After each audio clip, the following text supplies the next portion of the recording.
శ్రీ కైవల్య పదం శ్రీ కైవల్య పదం చేర శ్రీ కైవల్య పదం చేరుటకై చింతించదన్ లోకరక్షైకారంభకు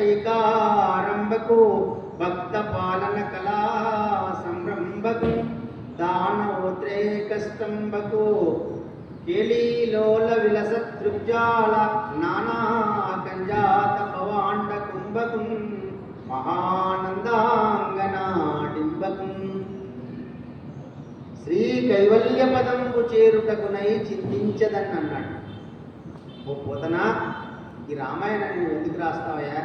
ఈ మహాభాగవతాన్ని ఎందుకు రాస్తావయ్యా? అందులో భగవంతుని యొక్క లీలను ఎందుకు వర్ణిస్తావయ్యా అంటే, పలికెడిచి భాగవతమట పలికించెడి వాడు రామభద్రుండట, నే పలికిన భవహరమగునట పలికెద వేరుండుగా పలుకగనేలా, భాగవతము తెలిసి పలుకుట చిత్రము శూలికైన తమ్మి శూలికైనా విబుధ వరుల చేత విన్నంత కన్నంత తెలియవచ్చినంత తేటపరదు అన్నాడు.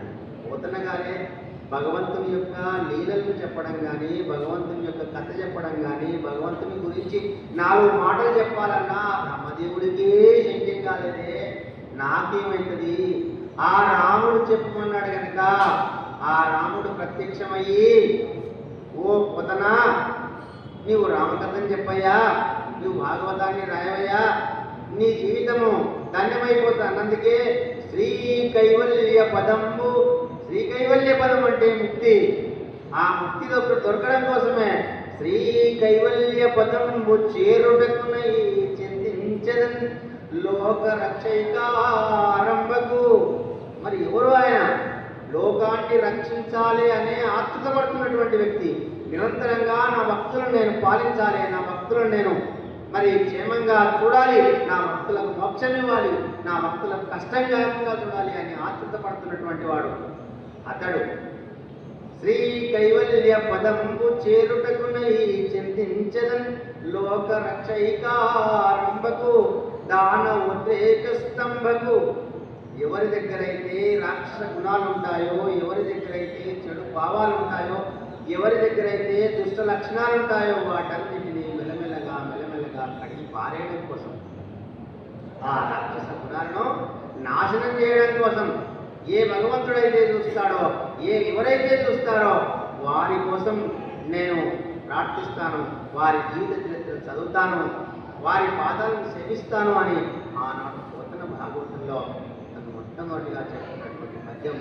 మరి ఆ విధంగానే మా బ్రహ్మశ్రీ బుబ్లాద్ రాఘవేంద్రాచార్యులు 3 భాషల్లో అమోఘమైనటువంటి సాహితీ మరి నికషులు వారు, మంచి పాండిత్యం కలిగినటువంటి వారు ఈ రామాయణ ప్రవచనాన్ని, రామాయణం చదివి అందులో ఉన్నటువంటి విషయాలను రామునికి వినిపించాలి, నా రామునికి వినిపించాలి అని తాపత్రయంతో ఢిల్లీలో ప్రోగ్రాం ఉన్న, కృష్ణాపురంలో ప్రోగ్రాం ఉన్న, ఎక్కడ ఉన్నా కూడా రామ నాకు అవకాశాన్ని కల్పించిందండి, నేను నీ దగ్గరే చెప్పాలి అని చెప్పేసి రావడం జరిగింది.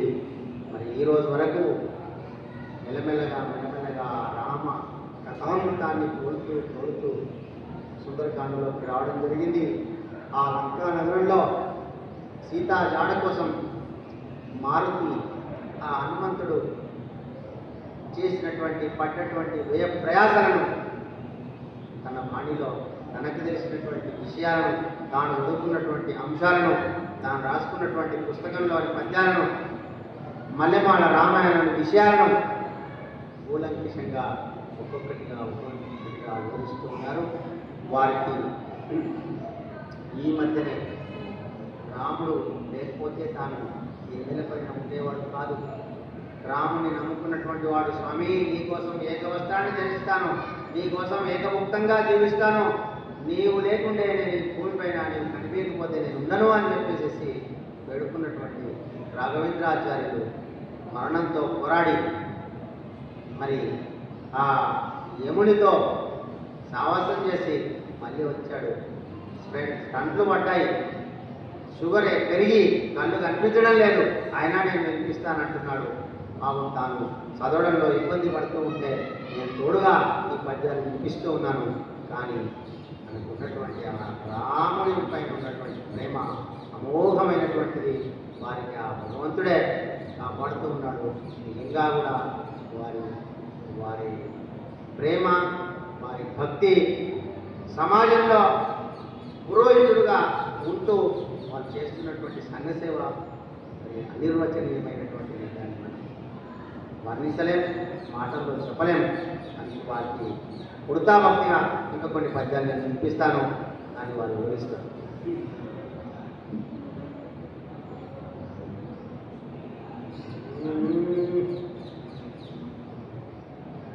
దుఃఖమందున దూకియో తొలగలేక నిలువు రాయిగా మారెను అనిల సుతుడు తేరుకొని రామచంద్రుని కోరి కొలిచే సుందరాంగులు ఎందరో చుట్టు నుండి మదన కలయందు రావణ మనసుదోయ మూర్ఖుడైనట్టి దశగంటు పుడమి సుతను కలవరించుకునుండెను నిలువలేక ప్రతిదిన అశోకవనముకు మతిమాలిన రావణుడు మరొక జనియును సుగబోలిన సీతను గని పతిగా భావించుమనుచో ప్రతినంజోపన్ చెట్టు కొమ్మలోన చిన్న హనుమగ మారి వచ్చువారిలోన చొచ్చి చూసే రాజసంపులక రావణాసురుండు అంతలోన వచ్చి అతిగతోడ అమిత గర్వముతోడ అవనిజతో పలికే రాముండు లంకకు రాడువాడు నరుడు వచ్చుటకల్లా నడు సముద్రపు పురి ఏలనే ఉపమానమిద్దుగనియే ఈ స్వర్ణపురినెల్ల నీకు అర్పింతును ప్రేమ రాజ్యముకు పెద్ద చేతు సతివై సమ్మతి సౌఖ్యంబులందు మహా ఉపవాసమేలనే ఉరితనయా.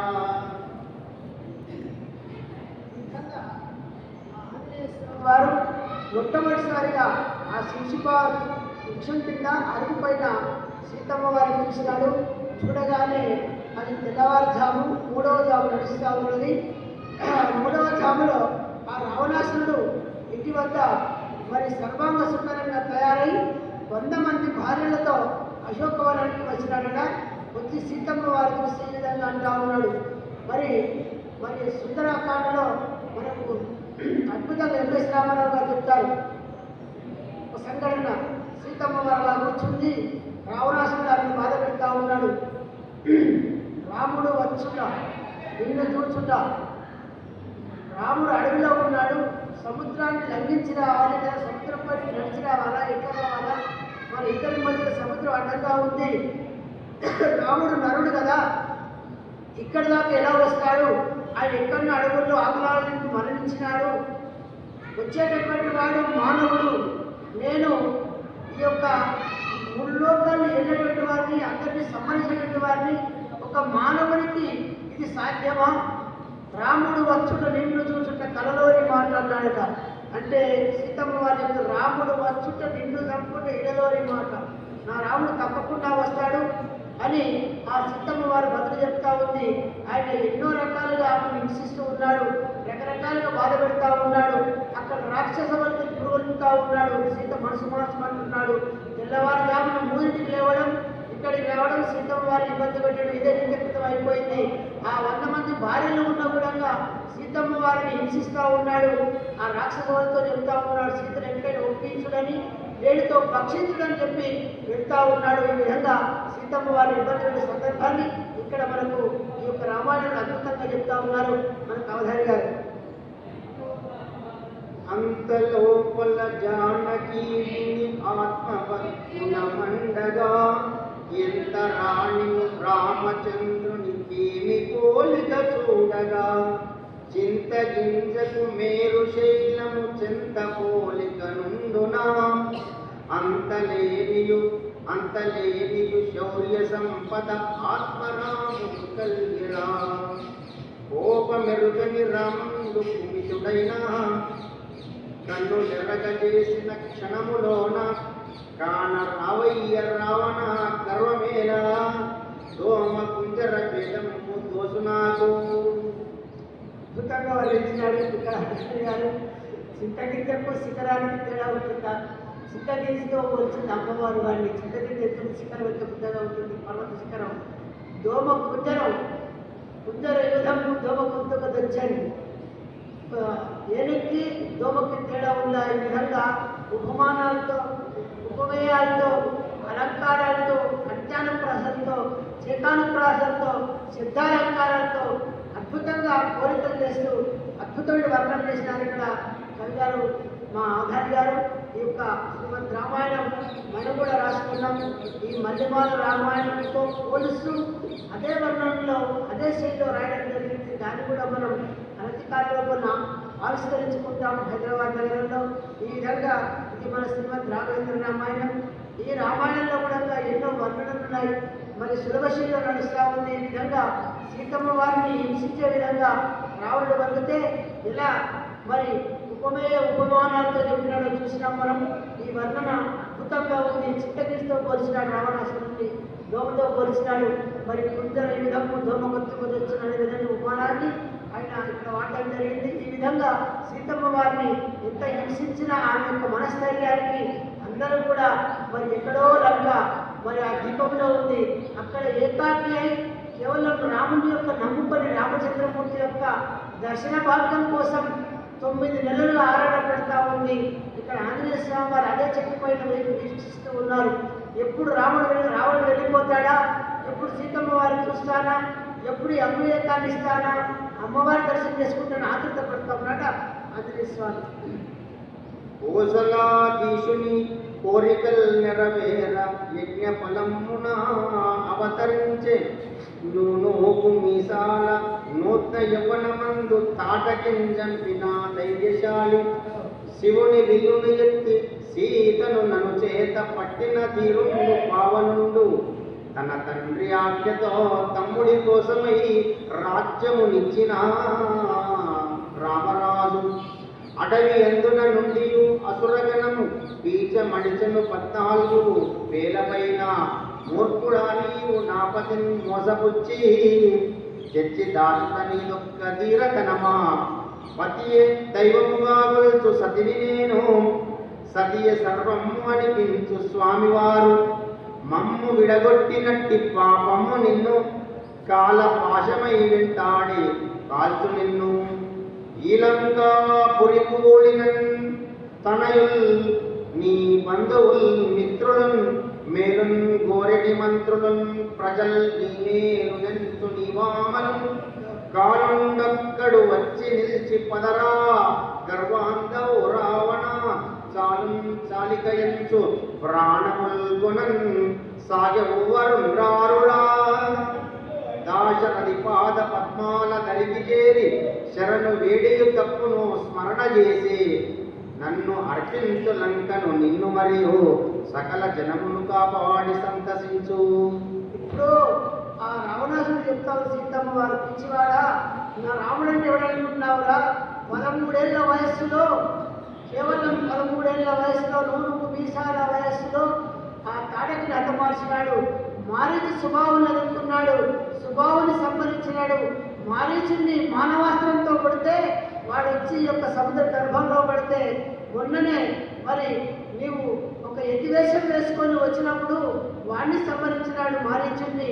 నా రామచంద్రుని యొక్క ధైర్య సాహసాలు నీకేం తెలుసురా?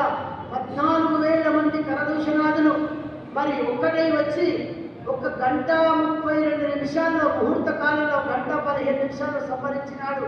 నా రాముడి యొక్క శౌర్య ధైర్యాన్ని ఇంకేం తెలుసని రావణాసుడితో మరి ఆమె తల మార్చుకొని మాట్లాడుతూ ఉంది. ఒక గడ్డి పరక అడ్డంగా పెట్టుకొని మాట్లాడుతుంది. అందుకే మరి గరికే అడ్డమై కౌసల్య కోడలి పరువు మర్యాదలు భద్రపరిచి అన్నారు. ఒక గరిక అడ్డంగా పెట్టుకొని మాట్లాడింది. రామచంద్రమూర్తి యొక్క ధైర్య సాహసాన్ని, ఆయన యొక్క శౌర్యాన్ని, ఆయన యొక్క దర్పాన్ని అన్ని కూడా అక్కడ ఏర్పాటు పెడుతూ రాముడి యొక్క గొప్ప ధనాన్ని వర్ణిస్తూ ఉంది, శ్లాఘిస్తూ ఉంది అమ్మవారు. కానీ రావణ యొక్క ఇంకా ఆయన యొక్క సహజత్వాన్ని మానుకోమని నీ నీచత్వాన్ని మానుకోమని హితవు చెప్తా ఉంది. ఒక లంకలో, ఒక పరదేశంలో ఒక స్త్రీ, అది భారతీయుల యొక్క ఆ నారీ వైభవం, భారత నారీ ధైర్యసాహసం. కనులందు నిప్పులు కనకన పండగా ఖడ్గంబు చేబూడి కాంచి పలికె ప్రియమార పలుకగా ప్రేలద వివిధ వనితవైనందున బ్రతికినావు. అయినను చంపను అతివ సీతరు నిన్ను అందచందాలవే అడ్డువచ్చు. 2 మాసంబులు నిండుగా నీకవది గడించితి దాటిన తీరు నీదు సురువు అనుచో భయము చూపి అచట కావలియున్న రాక్షసాంగణులకు రావణుడు బుద్ధి మారునట్లు పెద్దగా శిక్షించి నాదు మార్గమందు నడవవలయు అనుచును రావణుండతి వలందరికప్పుడు ఆనతిచ్చయుని జన అసురాంగను ధరణి జాతను బాధల పాలు అనర్చును అనయము స్వామి ధర్మమును అందరూ పాలన చేయుచుండగా కని నిజటాంగన వినియు కాంతలు నాలుక స్వప్నమందునన్ కోతి లంకను చేరియు కోరి కోరి భవనముల నెల్ల కాల్చను భయము లేక లంకలోనున్న రాక్షసుల్ పింకముడి గాలి బూడిదైపోయి క్షణములోన రాముడంతలోన రావణ్ హతమార్చి